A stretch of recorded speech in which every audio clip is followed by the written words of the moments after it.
शिवाजी महाराज, माथेरानचे विश्वनाथ महाराज, व्यासपीठावर उपस्थित असलेले आपले सर्वांचे आधारस्तंभ तटकरे साहेब, सुधाकर भाऊ घारे, उबाटाचे सर्व नेरळचे शहर प्रमुख आणि सर्व नेते, आपल्याला फार वेळ झालेला आहे.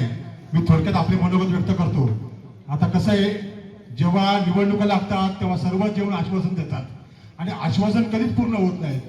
मी फक्त थोडक्यात मुद्द्याला हात घालतो. आपण जे नगरचे उमेदवार आपले आहेत अजय सावंत, ते त्यांना अनुभव आहे, म्हणजे त्यांना नगरपालिका कशी चालवायची, प्रशासकीय राजवट कसं करायचं त्याचा अनुभव आहे. आणि राहिला विषय, आता आपली एक सभा झाली सकाळी, त्यांनी सांगितलं की 10 नंबर वॉर्डचा विषय काढला की 10 नंबर वॉर्ड हा उबाटाचा बालेकिल्ला होता, तो आम्ही घेतला आणि तिथं राहणाऱ्या प्रसाद सावंत डिपॉईंट जप्त करू. मी त्यांना सांगू इच्छितो, अहो तो शिवसेनेचा बालेकिल्ला आहे आणि बालेकिल्ला जाणार, तो डिपॉईंट जप्त करता विषय राहिला तर आपण 3 तारखेला बघूया. ही नगरमध्ये निवडणूक आहे, याच्यामध्ये यश अपयश राहतं.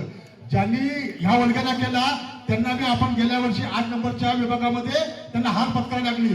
म्हणून जास्त कोणी वल्गना करू नका. तुम्ही माथेरानची जनता शून्य आहे आणि ती शून्य जनता आपल्याला या मतदान पेटीतून उत्तर नक्कीच देईल. आणि राहिला विषय, त्या जेव्हा 10 नंबरच्या विभागाचं त्या लोकांनी फॉर्म भरले, ज्यांना फॉर्म भरला त्या नगरसेवकात त्यांचा विश्वास नव्हता, त्याच्यासाठी कमी फॉर्म भरायला लागला. म्हणजे त्यांना असं वाटलं की पसंतबाई त्यांना गुल करतील आणि पसंतबाई एक आधी निवडणूक म्हणजे विजय होतील. म्हणजे तुमच्या नगरसेवकावर तुमचा विश्वास नाही, तुम्ही माध्यमात जाता कसा विश्वास संपादन करा. अहो या आमदारांना 5 वेळा माध्यमाला तुमची भांडणं सोडवायला लागली. हेच आमदार जर 5 वेळा माध्यमाचा विकास करायला आले असते तर खरंच माध्यमाचा विकास 100% झाला असता. ठीक आहे, तुमची भांडणं सुटली, तुम्हाला मोठं शहर पद मिळालं, तुम्ही फार समाधानी आहात. नगराध्यक्ष तुम्ही चंदीबाईंना मिळालं, तुमची भांडणे मिटली, तुमच्या घरातली भांडणे आणि घरात जास्त भांडणे नसावी, तुम्ही गुण्यागोविंदन राहा. पण तुम्ही जेव्हा राहत असाल तेव्हा दुसऱ्यांच्या घरावर बोलण्याचा अधिकार तुम्ही करू नका. तुमच्यातले भांडणं मिटवा. आम्ही आमच्या घरामध्ये समर्थ आहोत. आम्ही 100% निवडून येण्याची आम्हाला खात्री आहे आणि माझ्याची त्या शून्य आहे. अजून बोलायचे बरेच विषय आहेत, पण अजून बरेच नेते बोलायचे. तटकरे साहेबांना मी जायचंय, मी जास्त वेळ घेत नाही.